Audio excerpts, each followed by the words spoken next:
Tahir Hocam, ailede ana tili muhitini canlandırmak için ne gerek sizin fikrinizce? Kırım Tatarların ve Kırım Tatar halkının balaları evde laf etmesi böyle bir problema, yani pıtraklı problema. Aslında normal adam olarak adamlar halk yalnız evde değil de her yerde o stilinde laf etmek gerek. Her yerde o fikirlerini ifadelemek gerek. Şimdi ise yani belki yalnız Kırım Tatarlar içerisinde değil de bu başka, yani Türkiye Sovyet hükümeti civarlarında yaşayan Türkiye halklarda aynı meselesi var. Bir taraftan mekteplerde onlarga dersini alıp varılması için manyaklar koyula. İkinci taraftan bu mass medya tarafı da var. Onu da mükemmelleştirmek için bayağı meseleler, bayağı manevi yoksa başka meseleler var. Aslında Kırım Tatarlar, Kırım Tatarca laf etmek için onlarda en birinci olarak ihtiyaç olmak gerek. Kırım Tatarca laf etmek, Kırım Tatarca öz fikirlerini, Kırım Tatarca öz duygularını ifadelemek ihtiyacı olmak gerek.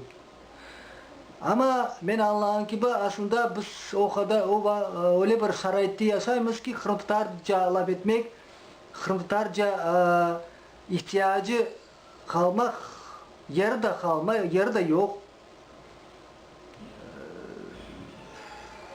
Ve böyle olsa ne olacak? Bilmem ne olacak.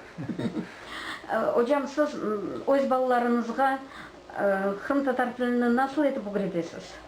Kırım Tatar tilini işte canlı surette sual cevap yoksa onlar bilmegen bazı yerlerini ayrıca oturup onların konuşamız, laf etemiz. Ama en birincisi problema neden ibaret? Kırım Tatarca ilk evvela analar laf etmek gerek. Çünkü analar balanın doğulmasından beri onun yuklay, onun laf eti, onun aşay, onun gezine her yerde her ihtiyacları işte Kırım Tatarca laf etmek gerektir. Kırım Tatarca laf etmegen anaları işte son onu bu anaların yapkan hataların babaları nasıl onu düzeltecek yani. Yani esas rol anaların. Esas rolü analar yani. Anaların ana tili olgan son deseniz. anaların yalnız ana tili andan gelidir. Anaların yalnız bu til değil de anaların omuzlarına işte balların terbiyesi gele. Anasının sütünün yegen, içken dünya bakışları şekillene.